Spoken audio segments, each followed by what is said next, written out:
आज हम दूसरे राजाओं की पुस्तक में अध्याय 18 में वचन 1 से 8 और दूसरे इतिहास की पुस्तक में अध्याय 29 का अध्ययन करेंगे। दूसरे राजाओं की पुस्तक के अध्याय 18 में 1 से 8 वचन पहले हम पढ़ेंगे। एला के पुत्र इस्राएल के राजा होशे के तीसरे वर्ष में यहूदा के राजा आहाज का पुत्र हिजकिय्याह राजा हुआ। जब वह राज्य करने लगा तब 25 वर्ष का था और 29 वर्ष तक यरूशलेम में राज्य करता रहा। उसकी माता का नाम अबी था जो जकर्याह की बेटी थी। जैसे उसके मूल पुरुष दाऊद ने किया था जो यहोवा की दृष्टि में ठीक है, वैसा ही उसने भी किया। उसने ऊंचे स्थान गिरा दिए, लाठों को तोड़ दिया, अशेरा को काट डाला। पीतल का जो सांप मूसा ने बनाया था उसको उसने इस कारण चूर चूर कर दिया कि उन दिनों तक इस्राएली उसके लिए धूप जलाते थे, और उसने उसका नाम नहुशतान रखा। वह इस्राएल के परमेश्वर यहोवा पर भरोसा रखता था, और उसके बाद यहूदा के सब राजाओं में से कोई उसके बराबर न हुआ, और न उससे पहले भी ऐसा कोई हुआ था। वह यहोवा से लिपटा रहा और उसके पीछे चलना न छोड़ा, और जो आज्ञाएं यहोवा ने मूसा को दी थी उनका पालन वह करता था। इसलिए यहोवा उसके संग रहा, और जहाँ कहीं वह जाता था वहाँ उसका काम सफल होता था। उसने अश्शूर के राजा से बलवा करके उसकी अधीनता छोड़ दी। उसने पलिश्तियों को गाजा और उसकी सीमा तक, पहरुओं के गुम्मट और गढ़ वाले नगर तक मारा। दूसरे इतिहास की पुस्तक में अध्याय 29। जब हिजकिय्याह राज्य करने लगा तब वह 25 वर्ष का था और 29 वर्ष तक यरूशलेम में राज्य करता रहा। उसकी माता का नाम अबिय्याह था जो जकर्याह की बेटी थी। जैसे उसके मूल पुरुष दाऊद ने किया था, अर्थात जो यहोवा की दृष्टि में ठीक था, वैसा ही उसने भी किया। अपने राज्य के पहले वर्ष के पहले महीने में उसने यहोवा के भवन के द्वार खुलवा दिए और उनकी मरम्मत भी करवाई। तब उसने याजकों और लेवियों को ले आकर पूर्व के चौक में इकट्ठा किया और उनसे कहने लगा, हे लेवियों, मेरी सुनो। अब अपने अपने को पवित्र करो और अपने पूर्वजों के परमेश्वर यहोवा के भवन को पवित्र करो और पवित्र स्थान में से मैल निकालो। देखो, हमारे पुरखाओं ने विश्वासघात करके वह कर्म किया था जो हमारे परमेश्वर यहोवा की दृष्टि में बुरा है, और उसको तज करके यहोवा के निवास से मुंह फेर कर उसको पीठ दिखाई थी। फिर उन्होंने ओसारे के द्वार बंद किए और दीपकों को बुझा दिया था, और पवित्र स्थान में इस्राएल के परमेश्वर के लिए न तो धूप जलाया और न होम बलि चढ़ाया था। इसलिए यहोवा का क्रोध यहूदा और यरूशलेम पर भड़का है, और उसने ऐसा किया कि वे मारे मारे फिरे और चकित होने और ताली बजाने का कारण हो जाए, जैसे कि तुम अपनी आंखों से देख रहे हो। देखो, इस कारण हमारे बाप तलवार से मारे गए और हमारे बेटे बेटियां और स्त्रियां बंधुआई में चली गई है। अब मेरे मन ने यह निर्णय किया कि इस्राएल के परमेश्वर यहोवा से वाचा बांधूं, इसलिए कि उसका भड़का हुआ क्रोध हम पर से दूर हो जाए। हे मेरे बेटों, ढिलाई न करो। देखो, यहोवा ने अपने सम्मुख खड़े रहने और अपनी सेवा टहल करने और अपने टहलुए और धूप जलाने वाले का काम करने के लिए तुम्ही को चुन लिया है। तब लेवीय उठ खड़े हुए, अर्थात कहातियों में से अमासे का पुत्र महत और अजर्या का पुत्र योएल, और मरारियों में से अब्दी का पुत्र कीश और यहलेल का पुत्र अजर्या, और गिरशोनियों में से जिम्मा का पुत्र योआह और योहा का पुत्र एदेन, और एलीसापान की संतान में से शिमरी और यूएल, और आसाप की संतान में से जकर्याह और मतन्याह, और हेमान की संतान में से यहूएल और शिमी, और यदुतुन की संतान में से शमाया और उज्जीएल। इन्होंने अपने भाइयों को इकट्ठा किया और अपने अपने को पवित्र करके राजा की उस आज्ञा के अनुसार जो उसने यहोवा से वचन पाकर दी थी, यहोवा का भवन शुद्ध करने के लिए भीतर गए। तब याजक यहोवा के भवन के भीतरी भाग को शुद्ध करने के लिए उसमें जाकर यहोवा के मंदिर में जितनी अशुद्ध वस्तुएं मिली उन सब को निकाल कर यहोवा के भवन के आंगन में ले गए, और लेवियों ने उन्हें उठाकर बाहर किद्रोन के नाले में पहुंचा दिया। पहले महीने के पहले दिन को उन्होंने पवित्र करने का काम आरंभ किया, और उसी महीने के 8वें दिन को वे यहोवा के ओसारे तक आ गए। इस प्रकार उन्होंने यहोवा के भवन को 8 दिन में पवित्र किया और पहले महीने के 16वें दिन को उन्होंने उस काम को पूरा किया। तब उन्होंने राजा हिजकिय्याह के पास भीतर जाकर कहा, हम यहोवा के पूरे भवन को और पात्रों समेत होम बलि की वेदी और भेंट की रोटी की मेज को भी शुद्ध कर चुके। जितने पात्र राजा आहाज ने अपने राज्य में विश्वासघात करके फेंक दिए थे, उनको भी हमने ठीक करके पवित्र किया है और वे यहोवा की वेदी के सामने रखे हुए हैं। तब राजा हिजकिय्याह सवेरे उठकर नगर के हाकिमों को इकट्ठा करके यहोवा के भवन को गया। तब वे राज्य और पवित्र स्थान और यहूदा के निमित्त 7 बछड़े, 7 मेढ़े, 7 भेड़ के बच्चे और पाप बलि के लिए 7 बकरे ले आए। और उसने हारून की संतान के लेवियों को आज्ञा दी कि इन सब को यहोवा की वेदी पर चढ़ाए। तब उन्होंने बछड़े बलि किए और याजकों ने उनका लहू लेकर वेदी पर छिड़क दिया। तब उन्होंने मेढ़े बलि किए और उनका लहू भी वेदी पर छिड़क दिया, और भेड़ के बच्चे बलि किए और उनका भी लहू वेदी पर छिड़क दिया। तब वे पाप बलि के बकरों को राजा और मंडली के समीप ले आए और उन पर अपने अपने हाथ रखे। तब याजकों ने उनको बलि करके उनका लहू वेदी पर छिड़क कर पाप बलि किया, जिससे सारे इस्राएल के लिए प्रायश्चित किया जाए, क्योंकि राजा ने सारे इस्राएल के लिए होम बलि और पाप बलि किए जाने की आज्ञा दी थी। फिर उसने दाऊद और राजा के दर्शी गाद और नातान नबी की आज्ञा के अनुसार, जो यहोवा की ओर से उसके नबियों के द्वारा आई थी, छांझ, सारंगियाँ और वीणाएं लिए हुए लेवियों को यहोवा के भवन में खड़ा किया। तब लेवीय दाऊद के चलाए बाजे लिए हुए और याजक तुरहियाँ लिए हुए खड़े हुए। तब हिजकिय्याह ने वेदी पर होम बलि चढ़ाने की आज्ञा दी, और जब होम बलि चढ़ने लगी तब यहोवा का गीत आरंभ हुआ और तुरहियाँ और इस्राएल के राजा दाऊद के बाजे बजने लगे। और मंडली के सब लोग दंडवत करते और गाने वाले गाते और तुरही फूंकने वाले फूंकते रहे। ये सब तब तक होता रहा जब तक होम बलि चढ़ न चुकी। जब बलि चढ़ चुकी तब राजा और जितने उसके संग वहाँ थे, उन सबों ने सिर झुकाकर दंडवत किया। राजा हिजकिय्याह और हाकिमों ने लेवियों को आज्ञा दी कि दाऊद और आसाप दर्शी के भजन गाकर यहोवा की स्तुति करें। अतः उन्होंने आनंद के साथ स्तुति की और सिर झुकाकर दंडवत किया।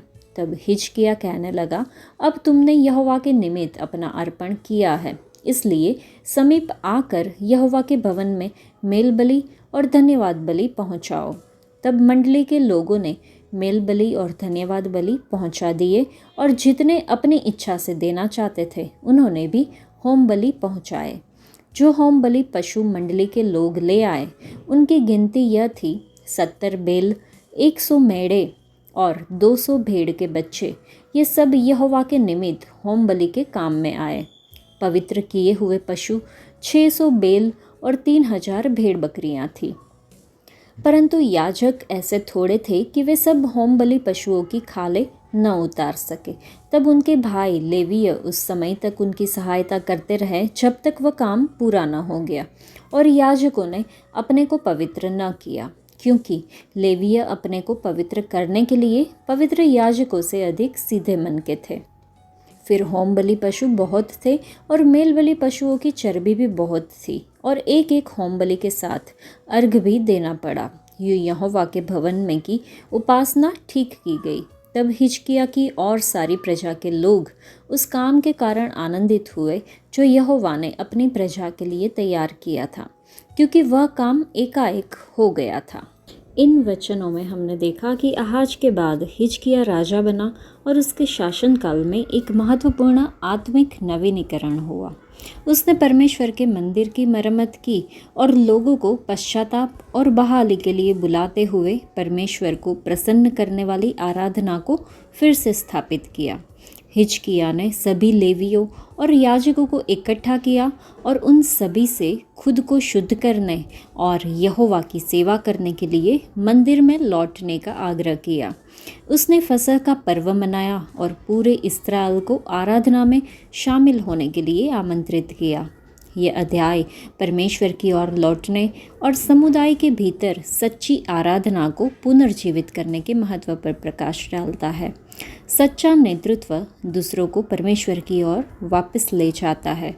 परमेश्वर के प्रति आराधना और विश्वास को बहाल करने के लिए हिजकिय्याह की प्रतिबद्धता, पश्चाताप और आज्ञा पालन की परिवर्तनकारी सामर्थ्य को दर्शाती है, जो हमें याद दिलाती है कि आत्मिक नवीनीकरण सच्चे दिल से परमेश्वर की खोज करने से शुरू होता है।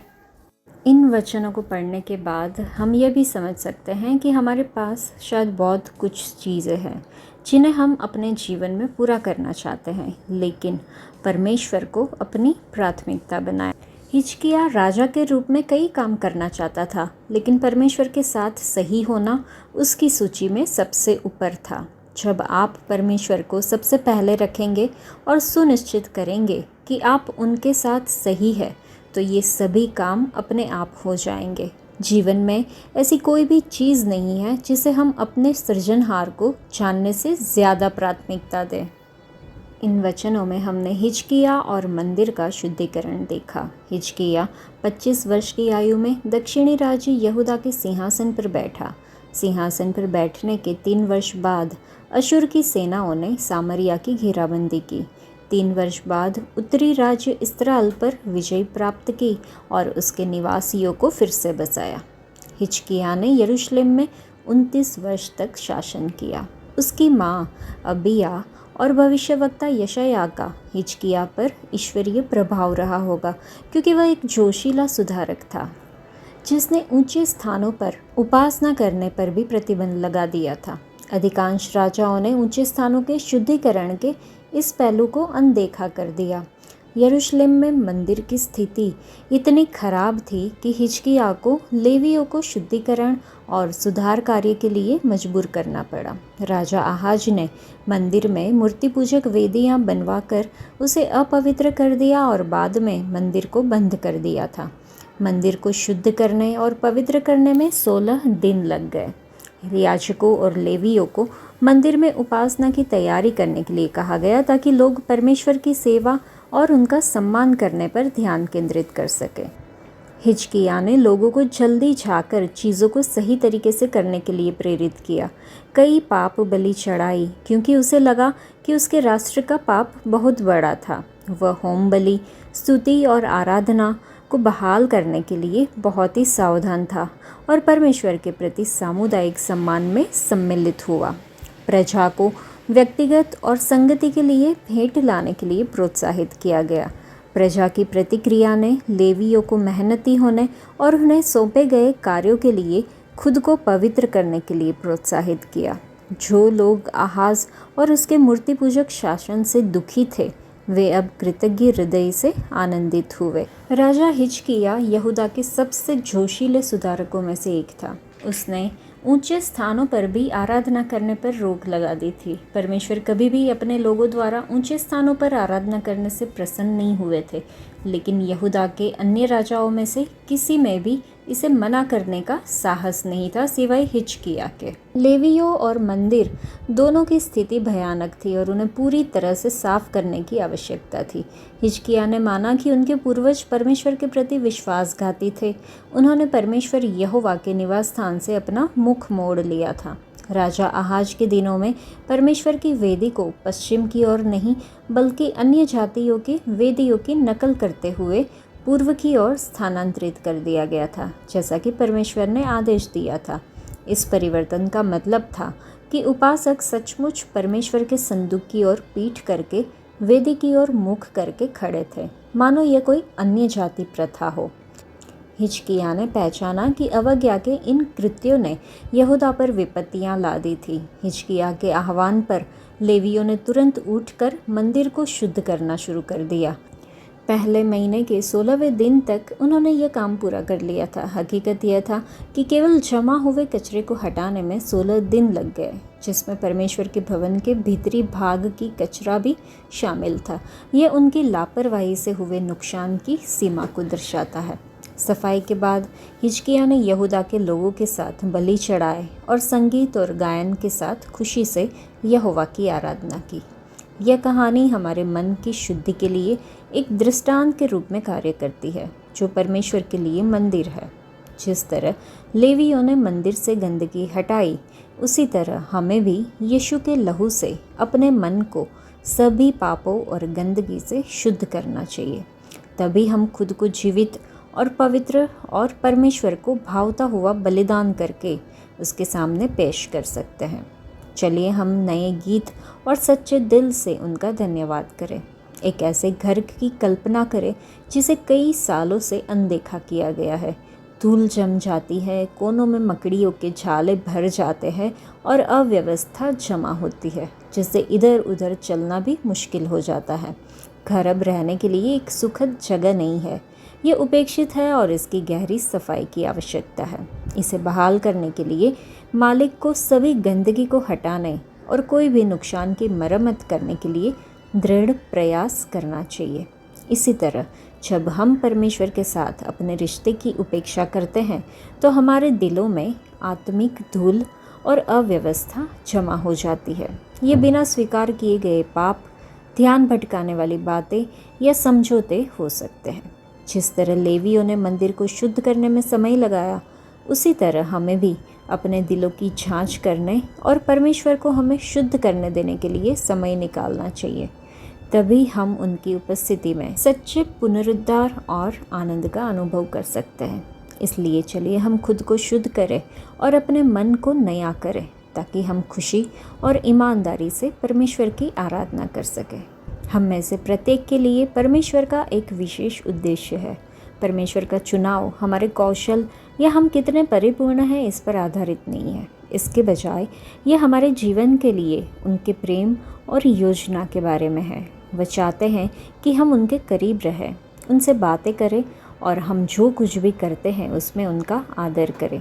तो चलिए आज इस बात पर विचार करने के लिए समय निकालें कि किस प्रकार परमेश्वर आपको और मुझे हमारी विशेष परिस्थितियों और भूमिकाओं में उनकी सेवा करने के लिए बुला रहे हैं।